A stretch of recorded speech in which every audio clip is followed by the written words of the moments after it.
Claro, bueno, la semana pasada, el día miércoles concretamente, fue asesinado el candidato presidencial Fernando Villavicencio.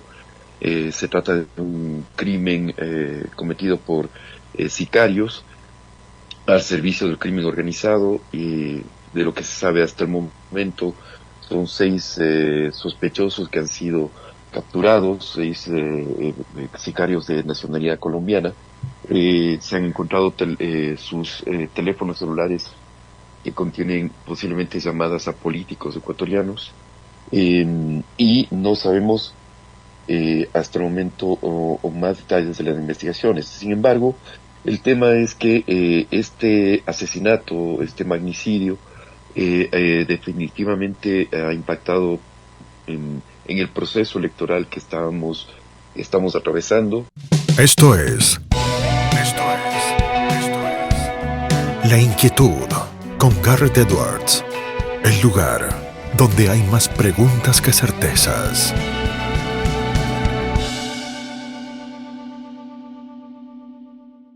Damos vuelta de página aquí en Con Sentido Común, el programa de Marcelo Fernández por CNN Radio Rosario.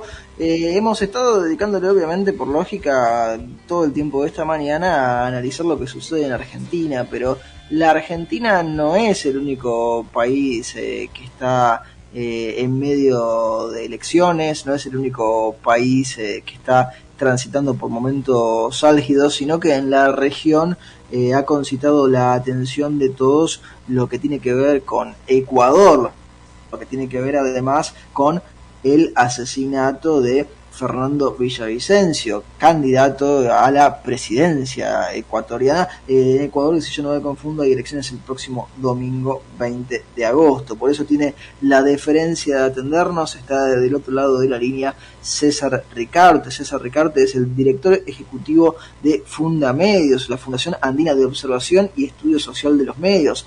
Él es periodista, más de 30 años de experiencia, y nos está atendiendo desde el otro lado de la línea. César, ¿cómo anda? Garrett lo saluda. ¿Qué tal, Garrett? Un enorme saludo para usted, para toda la audiencia esta mañana en Argentina. César, el placer es nuestro tenerlo aquí de otro lado para tratar de entender un poco más qué es lo que está pasando en Ecuador. Yo trataba de hacer un pequeño resumen muy sencillo, muy simple, pero ¿qué ha pasado si se lo tuviera que explicar a gente que no está muy avesada en el tema? Claro, bueno, la semana pasada, el día miércoles concretamente, fue asesinado el candidato presidencial Fernando Villavicencio. Se trata de un crimen cometido por sicarios al servicio del crimen organizado y de lo que se sabe hasta el momento son seis sospechosos que han sido capturados, seis sicarios de nacionalidad colombiana.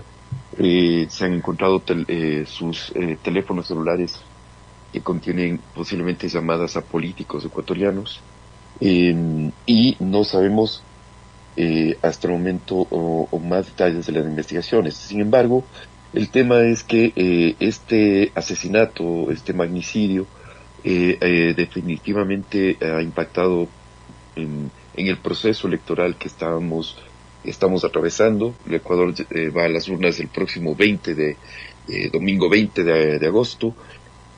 Ayer se realizó el debate presidencial, que es obligatorio por la ley ecuatoriana, y con ausencia muy visible del candidato presidencial y de quien ha sido designado por el partido de Villavicencio, que se llama Construye, que es el periodista Cristian Zurita, quien era, compañero de Fernando Villavicencio en gran parte de las investigaciones que hacía Villavicencio. Él fue, aparte de político, en realidad su carrera Sí. la había edificado como periodista. Había publicado en numerosas investigaciones sobre la corrupción en el gobierno de Rafael Correa, por ejemplo, e incluso la sentencia que el expresidente tiene sobre sus espaldas, de 8 años de prisión. Él ha evadido esta sentencia al estar en Bélgica, pero esa sentencia fue en gran parte producto del trabajo periodístico de Fernando Villavicencio y Cristian Zurita. César, ahí usted nos explicaba, ¿no?, lo de Villavicencio, este cambio ahora que se produce tras el magnicidio por Zurita. Villavicencio, ese partido construye, ¿dónde tendríamos que alinearlo en el espectro? ¿Y tenía chances reales de imponerse en los comicios del 20 de agosto? Villavicencio, comienzo por la segunda pregunta. Villavicencio estaba en un pelotón de candidatos que se disputaban el segundo lugar, y con eso el paso a la segunda vuelta en Ecuador. La ley electoral plantea que hay una segunda ronda entre los dos candidatos más votados, si es que el primero no obtiene un triunfo por más de 40% de los votos y una diferencia de 10% con el segundo. Entonces, todas las previsiones daban que el primer lugar podría estar la candidata del correísmo, o una de las candidatas del correísmo, Luisa González, y un segundo lugar que se disputaban 3 candidatos, entre ellos Villavicencio. El espectro político, yo diría que construye un partido de centro, incluso podríamos mencionar que es un centro izquierda, y esa es más o menos, digamos, la situación ideológica de este partido.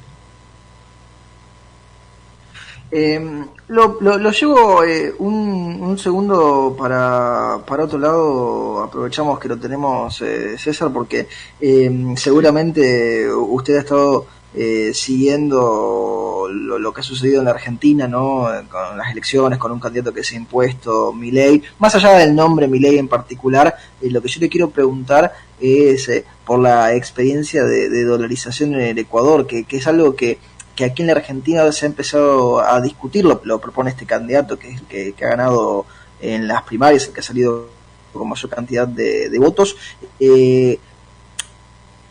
¿Cómo ha tenido éxito la dolarización en el Ecuador? ¿Usted cómo lo ve? Definitivamente sí, fue una medida que en su momento fue muy dura tomarla, y significó una que digamos una enorme en el momento mismo de la aplicación de la dolarización, una enorme quiebre social. De hecho, millones de ecuatorianos salieron del Ecuador en ese momento, por el impacto que tuvo, un doble impacto en realidad. Primero la crisis bancaria y luego la dolarización con la cual se trató de dar respuesta justamente a esa crisis bancaria. Pero a mediano plazo, lo que sí tenemos es que la dolarización trajo estabilidad al país, al eliminar el control del cambio, ¿no es cierto?, por parte de la clase política. Eso trae el enorme beneficio de la estabilidad. Como en cambio en el lado negativo, por supuesto, no hay una flexibilidad frente a los posibles cambios en la política monetaria internacional. Es decir, no hay forma de dar respuesta frente, por ejemplo, a la pérdida de competitividad de las industrias locales frente a otros mercados, ¿no? Pero definitivamente es una medida que para los ecuatorianos en este momento se la aprecia de la mejor forma. No ha habido, incluso el mismo Rafael Correa, que es opuesto a la dolarización, no pudo avanzar en una desdolarización del país.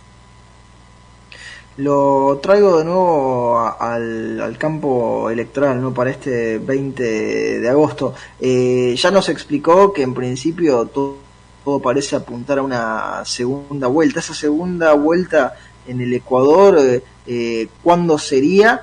Y usted cómo se imagina las próximas semanas, ¿no?, luego de un hecho así. Entiendo también que ha habido otros atentados con algunos parlamentarios y otros candidatos, ¿es cierto eso?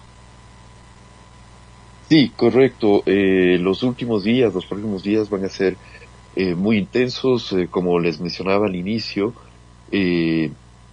el candidato presidencial que va a reemplazar a Fernando Villavicencio en la papeleta, al asesinado Fernando Villavicencio, es otro periodista, es Cristian Zurita, pero su candidatura todavía no ha sido calificada por el Consejo Nacional Electoral.